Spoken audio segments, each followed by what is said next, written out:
के समय में धर्म को जागृत करने में सोशल मीडिया का बहुत बड़ा हाथ है। बाहर के अंधेरे को दूर करने के लिए तो आप ये लाइटें लगा देंगे, लेकिन अंदर का अंधेरा कौन दूर करेगा? तो ये धर्म की नींव किस आधार पर रखी गई?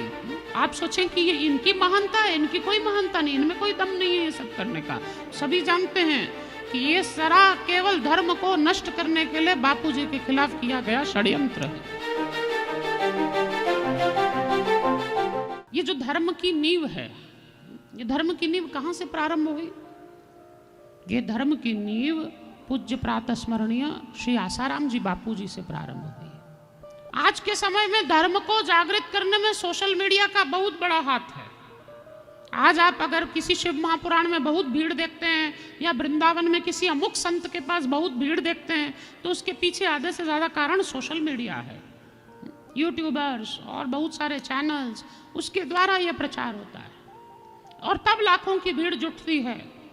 लेकिन उस जमाने में जब सोशल मीडिया का कोई बोलबाला नहीं था, उस समय में भी आसाराम बापूजी ने लाखों लोगों को धर्म के मार्ग पर लगाया। उस समय कोई नहीं था, कोई यूट्यूब नहीं थे, कोई चैनल नहीं थे, कुछ नहीं था, फिर भी लाखों लोग भक्ति के मार्ग पे हरिओम की ऐसी अलख जगाई कि जहां देखो वहां पर भगवान का नाम हरिओम हरिओम हरिओम सुनाई देता था। ऐसी अलख हरिओम की जगाई थी। तो ये धर्म की नींव किस आधार पर रखी गई? बापूजी ने क्या कहा? नाम और प्रणाम।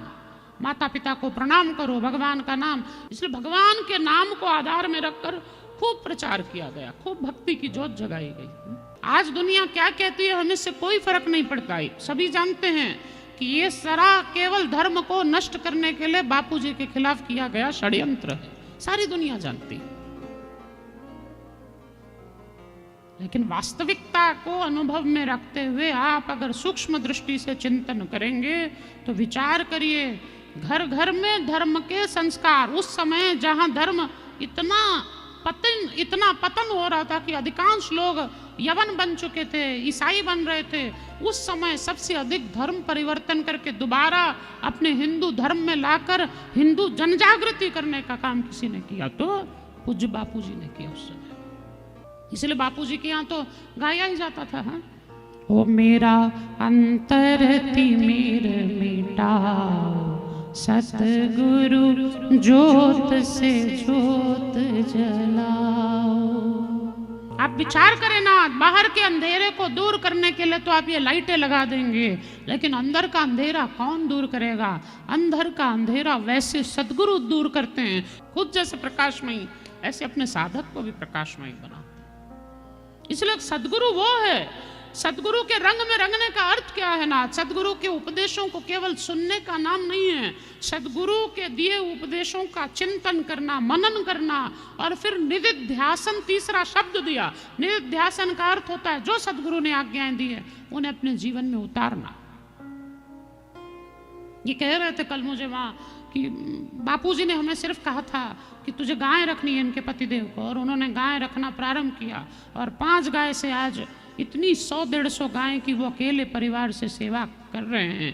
तो ये किसका प्रभाव? आप सोचें कि ये इनकी महानता है, इनकी कोई महानता नहीं, इनमें कोई दम नहीं है ये सब करने का। ये तो बापूजी की कृपा और गैया मैया का आशीर्वाद है कि ये सेवा संपन्न कर पा रहे। गुरु कृपा और गाय यानी भगवान, तो गुरु और गोविंद की कृपा जहाँ होती है वहीं ऐसे सत्कर्म होते, नहीं तो नहीं हो सकते। ये जो प्रेम की अभिव्यक्ति करते हैं एक दूसरे को, प्रेम की अभिव्यक्ति करते हैं ना लोग, तो वो 14 फरवरी को लोग एक दिवस मनाते हैं, वैलेंटाइन डे मनाते हैं। तो वो क्या करते हैं? फूल लेकर सब इधर उधर, तू ले ले तू ले ले तू ले ले, और कोई भी नहीं लेती, सब इनके मुंह पे फेंक के मारती है। कोई नहीं लेती, और लेती भी होंगी तो स्वार्थ में लेती है, लेती भी हैं तो स्वार्थ में। जैसे एक बोला ना, मैं तुमसे बड़ा प्रेम करता हूँ, हाँ बोली चल, तो बोले शादी कर ले, हाँ बोले कर ले। अब बोली कोर्ट में आना, कोर्ट में गए शादी करने के लिए गया, बोले वहां साक्षी की जरूरत पड़ती है तो तू एक दोस्त को ले आना,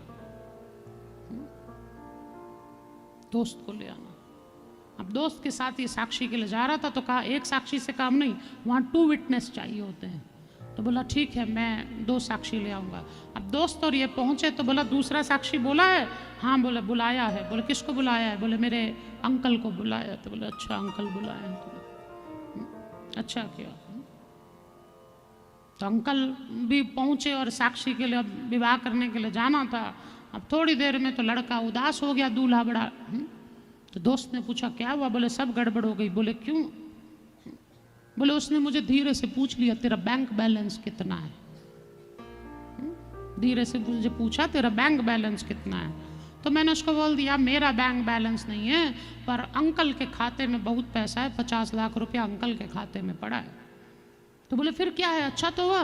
बोले वहीं तो गड़बड़ हुई, वो अंकल के साथ ही चली गई। संसार में ऐसा प्रेम है। इसलिए संसार में जो आप इसको उसको कहते फिरते हैं, तो बापूजी ने बहुत अच्छा उस समय प्रकल्प चलवाया कि ये जो संसार के लोगों को आप प्रेम अभिव्यक्त करते हैं, उस दिन जिन्होंने आपको ये नर्तन दिया है, ऐसे अपने माता पिता को उस दिन आप अपना प्रेम अभिव्यक्त करें। इसलिए उस दिन मातृ पितृ दिवस के नाम से मनाया जाता है। तो उस दिन माता पिता की पूजा करके, वास्तव में माता पिता ही तो सब हैं। वो कहते हैं ना हम लोग मंदिर में ना मिलेंगे, मस्जिद में ना मिलेंगे, मंदिर में ना मिलेंगे, मस्जिद में ना मिलेंगे, अरे घर में ही बैठे हैं तेरे भगवान, कर ले माँ को प्रणाम, अपने पिता को प्रणाम, कर ले माँ को प्रणाम, अपने पिता को प्रणाम। इसको अनुभव करना ना, इसको अनुभव